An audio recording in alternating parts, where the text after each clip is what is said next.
இல்லைன்னு இருக்கிறீங்களா? எனக்காக பரிதபிக்கிறதுக்கு யாரும் இல்லைன்னு இருந்தீங்கன்னா, இன்னைக்கு ஆண்டவருடைய வார்த்தை சொல்லுகிறது, நான் உங்களுக்காக பரிதபிப்பேன், நான் உங்களுக்காக. நம்மளை பார்க்குற மக்கள் என்ன சொல்லுவாங்க தெரியுமா? ஒரு சத்துல சச்சோ பாவம் பாவம் இந்த வார்த்தையை சொல்லி கடந்து போவார்கள்.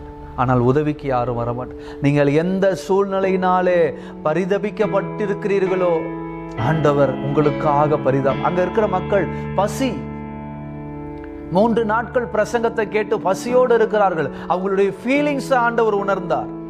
அவங்க பசியோடு இருப்பார்கள் என்பதை ஆண்டவர் உணர்ந்து அவர்கள் மேல் பரிதாபப்பட்டு, அந்த பரிதாபம் வெறும் உச்சி கொட்டுறதோடு பாவப்படுகிறதோடு அல்லாமல் எதனாலே பரிதாபப்பட்டார்களோ அதை தீர்வை உண்டாக்கினார்.